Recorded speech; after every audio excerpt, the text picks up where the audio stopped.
has always been difficult to get a traditional publisher if you're not a known author. And it has become more difficult recently, I think, just because of the economy and everything.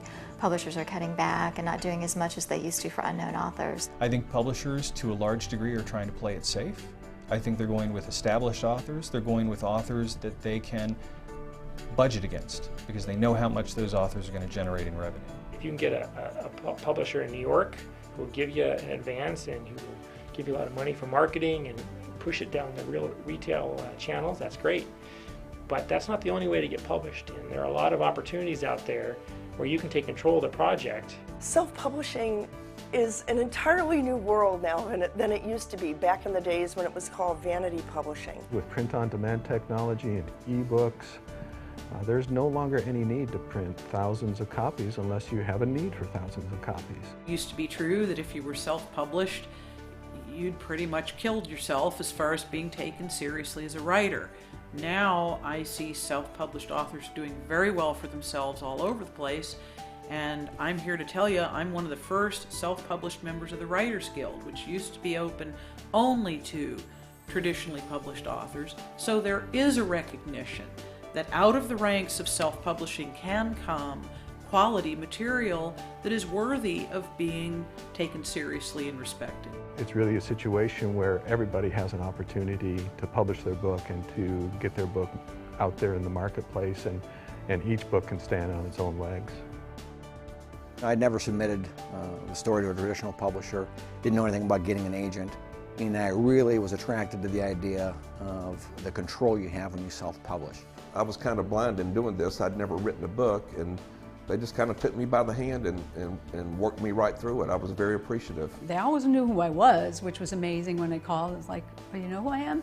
They were very personal and they were very professional. They took all the fear and apprehension out of my publishing experience. A lot of times I'll hear a sense of overwhelmed feeling in their voice.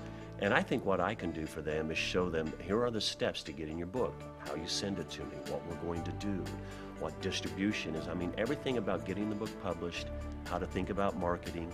Usually at the end of a 20 or 30-minute phone call, they've got a good idea, and suddenly the impossible looks like something they can attain.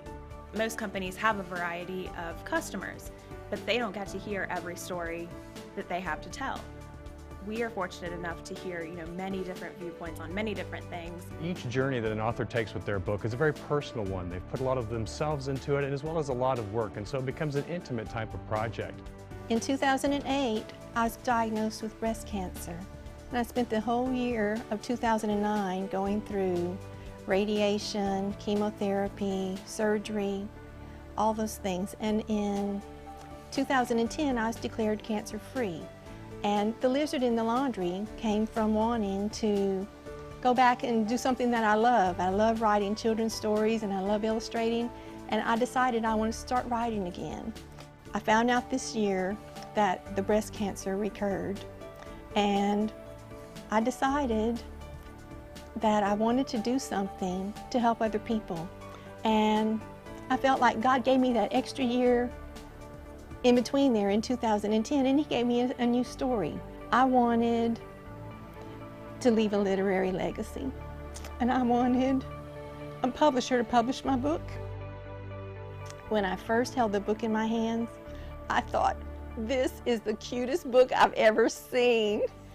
When that FedEx guy came driving up to the door and left 2 copies, a hard copy and a soft copy, it was probably the greatest day of my life. At least certainly it was way up there at the top. You see your words all tidily lined up between pages, and there's this really nice cover. When you hold that book in your hand, it's kind of like having a baby, and it's just really wonderful, wonderful, wonderful. You are helping somebody achieve a goal that they have had, some of them their entire lives.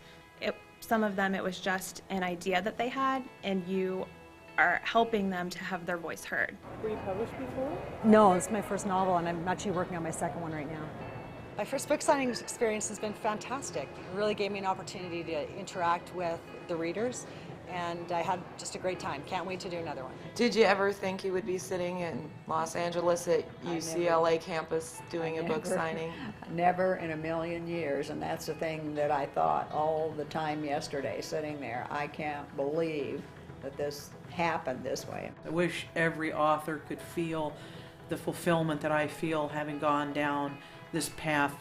What I was really happy about was the reaction of my friends at ASI, and just the company as a whole is totally jazzed for me. They are so pleased that one of their authors could go out and make it in a world where it's very difficult to do what I've done. They have backed me 100% of the time. They're enthusiastic and ready to shout things from the rooftops, and I say go crazy, shout it from the rooftops. I'd like to recommend to other authors to be bold and courageous and not wait a lifetime to follow your dreams. I'm really glad that I didn't wait. I'm glad that I moved forward and I got it done.